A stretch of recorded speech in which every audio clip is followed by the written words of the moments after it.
কালকেই বলেছিলাম ট্রেন দুর্ঘটনা যেন এখন জলভাত। কালকেই ঘটনা ঘটেছে ঝাড়খণ্ডের চক্রধরপুরে, মুম্বাই মেল লাইনচ্যুত হয়েছে, 2 জন মারা গেছেন। আর আজকে রাঙাপানি, আপনাদের নিশ্চয়ই মনে আছে ভয়াবহ দুর্ঘটনা ঘটেছিল, প্রায় 10 জনের মৃত্যু হয়েছিল। কাঞ্চনজঙ্ঘা এক্সপ্রেস ড্রেলড হয়েছিল, কাঞ্চনজঙ্ঘা এক্সপ্রেস একেবারে মালগাড়ির পেছনে ধাক্কা মেরেছিল। সেইখানেই সেই স্মৃতি দেখুন, উস্কে দিলাম একটুখানি। 17ই জুন 2024, 1.5 মাসের মধ্যে মালগাড়ি দুর্ঘটনা, মালগাড়ির 2টো বগি লাইনচ্যুত হলো।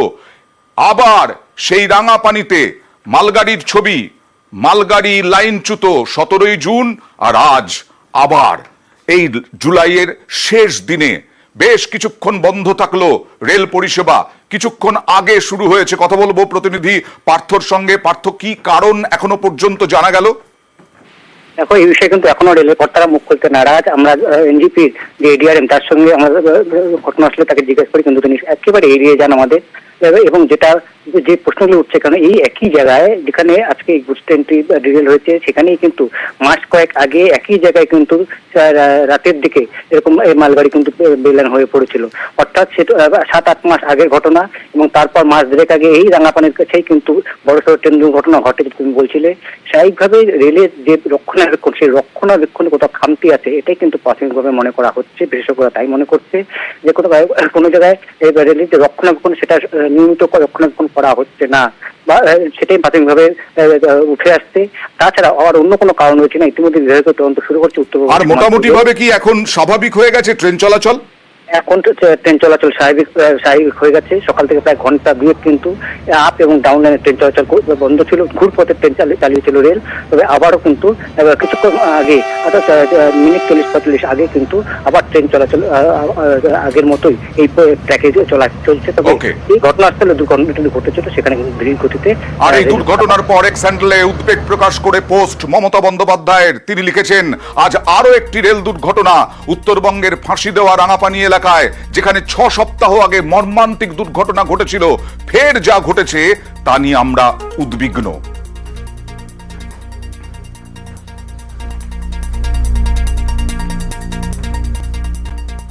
কালকে সুদীপ বন্দ্যোপাধ্যায় রেলমন্ত্রী অশ্বিনী বৈষ্ণবের বিবৃতি দাবি করেছিলেন সংসদে। অশ্বিনী বৈষ্ণব আজকে লোকসভায় দাঁড়িয়ে বক্তব্য রাখলেন, কিন্তু তার পুরো বক্তব্যে ছিল বুলেট ট্রেনের প্রশংসা, আর তা নিয়ে সংসদে হই হট্টগোল। দেখুন, बहुत सारी चीजें बुलेट ट्रेन के डिजाइन की जो शुरू में बाहर से सीखने की आती थी, जैसे 40 मीटर का एक सिंगल पीस गर्डर है, उसको उठाने के लिए जो क्रेन है, माननीय अध्यक्ष जी, बहुत संतोष के साथ मैं कहना चाहूँगा कि आज उस क्रेन का डिजाइन पूरा का पूरा भारत में, आत्मनिर्भर भारत में बनने लगा है। माननीय प्रधानमंत्री जी ने जिस तरह से वंदे भारत के माध्यम से एक गौरवशाली स्थान दिलाया, एक आत्मनिर्भर बनने का एक माध्यम बनाया, उसी भावना से बुलेट ट्रेन में भी हम पूरी टेक्नोलॉजी को समझ सके, उसको आत्मसात कर सके, उसको भारत में डेवलप कर सके, उस पर फोकस है। তার মুখে একবারও শোনা গেল না দুর্ঘটনার কথা। রেলের সুরক্ষা বলে কি কিছু নেই? অনেকেই এই প্রশ্ন, আর এ নিয়ে তুঙ্গে রাজনৈতিক তরজা। 35,000 करोड़ रुपए होता था 2014 में, आज 2,62,000 करोड़ यानी 2,62,200 करोड़ रुपीस का एलोकेशन है। इस एलोकेशन का बड़ा हिस्सा सेफ्टी रिलेटेड एक्टिविटीज पे है, जैसे पुराने ट्रैक्स को रिप्लेस करके नए ट्रैक लगाना, सिग्नलिंग सिस्टम में इम्प्रूवमेंट्स करना, फ्लाईओवर और अंडरपास बनाना, कवच का इंस्टॉलेशन, ये सारी चीजें सेफ्टी रिलेटेड एक्टिविटीज, इन सब के लिए 1,08,000 करोड़ का बजट एलोकेशन इस बजट में है। एक और रेल एक्सीडेंट की खबर सुनी है। जब से ये सरकार आई है, रेल एक्सीडेंट्स और पेपर लीक में कंपटीशन चल रहा है कि कौन आगे जाएगा। ये भरोसा सरकार को दिलाना चाहिए कि जब एक के बाद एक एक्सीडेंट हो रहे हैं, तो आखिरकार जो सेफ्टी को लेकर के उन्होंने जो खर्च किया है, आखिरकार वो कहाँ खर्च हुआ है जिसकी वजह से सेफ्टी नहीं हो पा रही है ट्रेन की। कहीं ऐसा तो नहीं कि रिकॉर्ड बनाना चाहती हो सरकार ट्रेन एक्सीडेंट्स का। পশ্চিমবঙ্গ উত্তরপ্রদেশের পর এবার ট্রেন দুর্ঘটনা ঝাড়খণ্ডে। মঙ্গলবার কাক ভোরে ঝাড়খণ্ডের চক্রধরপুরের কাছে ট্রেন দুর্ঘটনায় একাধিক জনের প্রাণ গেছে। এ নিয়ে কেন্দ্রের মোদী সরকারকে নিশানা করেছেন মমতা বন্দ্যোপাধ্যায়। এক্স হ্যান্ডেলে লিখেছেন, আরো এক ভয়াবহ ট্রেন দুর্ঘটনা মঙ্গলবার ভোরে ঝাড়খণ্ডের চক্রধরপুরে হাওড়া মুম্বাই রেল লাইনচ্যুত হয়েছে। একাধিক মৃত্যু এবং অনেকেই আহত হয়েছেন। এটাই কি সরকার চালানোর নমুনা? প্রায় প্রতি সপ্তাহেই দুঃস্বপ্নের এই ধারাবাহিকতা চলছে। রেল লাইনে হতাহতের মিছিল আর কতদিন বরদাস্ত করব? কেন্দ্রীয় সরকারের এই উদাসীনতা কোনোদিন কি শেষ হবে? ট্রেন দুর্ঘটনা নিয়ে লোকসভায় সুর চড়ান তৃণমূল সাংসদ Sudip Bandyopadhyay. Mumbai Howrah Mail has facing a derailed condition.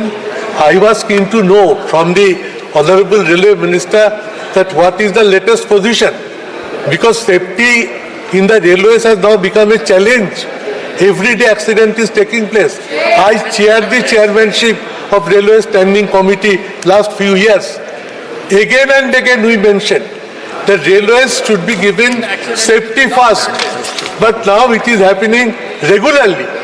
Why not Railway Minister is coming to the house and submitting a report to us? রেলমন্ত্রী, দুর্ঘটনা হয়তো ঘটে যায়, কিন্তু ধারাবাহিক দুর্ঘটনা যদি ঘটতে থাকে তারপরে আপনি নাটক করার জন্য পদে বসে থাকবেন, এটা হতে পারে না। যাত্রী সুরক্ষা এর কড়া আক্রমণ, এর মোকাবিলায় 12 বছর আগের প্রসঙ্গ টেনে এনেছেন বিজেপি রাজ্যসভার সাংসদ শ্রমিক ভট্টাচার্য। আজকে যারা সমালোচনা করছেন দুর্ঘটনা নিয়ে, মনে রাখতে হবে সেই মমতা বন্দ্যোপাধ্যায় এই পুরো রেলটাকে আইসিইউতে ঢুকিয়ে দিয়ে চলে গিয়েছিলেন। এটা আমার কথা নয়, এটা তার দলের যিনি মন্ত্রী হয়েছিলেন তিনি করেছিলেন। তার পরবর্তীকালে তাকে সরিয়ে মুকুল রায়কে আনা হয়েছিল, তিনি কি করেছিলেন সকলেরই জানা। তাই ঘোষণা সর্বস্ব তৃণমূলের যে রেলমন্ত্রক পরিচালনা, তারও কিন্তু খেসারত আজকে দিতে হচ্ছে। নিউজ 18 বাংলা।